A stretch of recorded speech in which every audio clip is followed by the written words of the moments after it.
כן, אנחנו נגיד משהו קטן מפרשת ויקרא. היום יום ההילולה של משה רבנו זין באדר. וידוע שהמן הרשע רצה לדעת איזה חודש אפשר להזיק לבני ישראל, לעם ישראל. ואז הוא מצא את חודש אדר. הוא אמר שחודש אדר, מה קרה? משה רבנו מת בחודש אדר, נפטר בחודש אדר.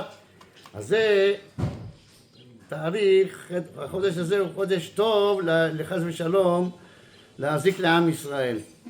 אבל הטיפש הזה לא ידע שגם בחודש אדר משה רבנו נולד. ולכן החודש הזה הוא טוב לעם ישראל.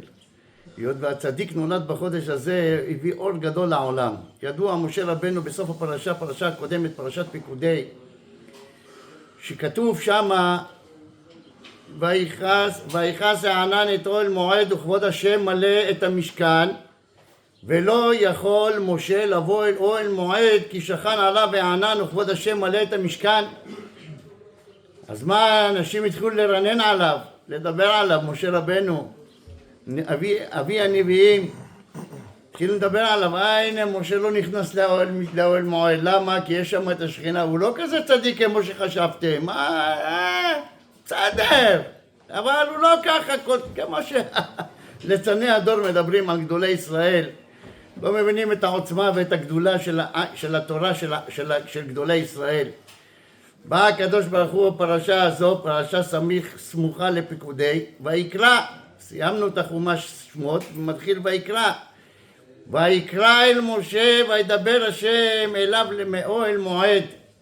רש"י אומר על הפסוק, וקרא זה ואמר. מה זה ויקרא? לשון שמדברים מלאכים, שנאמר וקרא זה אל זה. אמר לנביאי האומות אני נגלה עליהם בלשון ערי וטומאה, שנאמר ויקרא אלוקים אל בלעם. אבל אל משה רבנו ויקרא אל משה. הכל הולך ומגיע לאוזניו וכל ישראל לא שומעים. כל פניהם של אותם מסטינים ומקטרגים נהפכו להיות כשולי הגדרה. בושה וכלימה. כשמדברים על גדולי ישראל לא מבינים את העוצמה הגדולה שנתן הקדוש ברוך הוא בתורה הקדושה שהם זכו להם גדולי ישראל. אשריהם ואשרינו ואשטוב חלקנו שיש לנו נביא כזה שמוכן למסור את נפשו. יראו המנהיגים במרכאות כפולות של עם ישראל שיושבים אי שם וילמדו מהמנהיג האמיתי שלנו שמוכן למסור את נפשו למען עם ישראל, שאמר לו הקדוש ברוך הוא, אמר לו הקדוש ברוך הוא תמחל לעם ישראל ועם עין מכן הנה מספרך אשר כתבת אני מוכן למסור את נפשי. אמר לו הקדוש ברוך הוא הרף ממני ואשמידם. תראה הם עשו את העגל. אמר לו משה רבנו לקדוש ברוך הוא ריבונו של עולם 1,000 כמוני ולא ציפורן אחת קטנה מבני ישראל. ציפורן 1,000 כמוני. תגידו לי יש מנהיג כזה חוץ מגדולי ישראל, חוץ מפארי הדור שהם מזכים את הרבים ומצילים אותנו?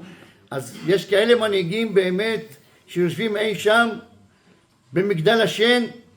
אין כאלה דברים בעולם. זה הכוח היחיד של התורה הקדושה שניתנה לתלמידי החכמים, לצדיקי הדור, שיכולים להגן במסירות נפש, מוכנים למסור את נפשם למען עם ישראל, שמזכה אותנו בעזרת השם, שהיום זין באדר, זכות משה רבנו תגן בעדנו בעד כלל עם ישראל, שהקדוש ברוך הוא בזכות משה רבנו יגאל את עם ישראל גאולה שלמה, יציל את כל חיילינו, כל כוחות הביטחון, מכל נגע ומחלה, מכל צרה וצוקה, ויחזיר את כל החטופים לביתם, לחיים טובים ושלום, וישלח רפואה שלמה לכל הפצועים ולכל החולים, וכן יהי רצון ונאמר אמן.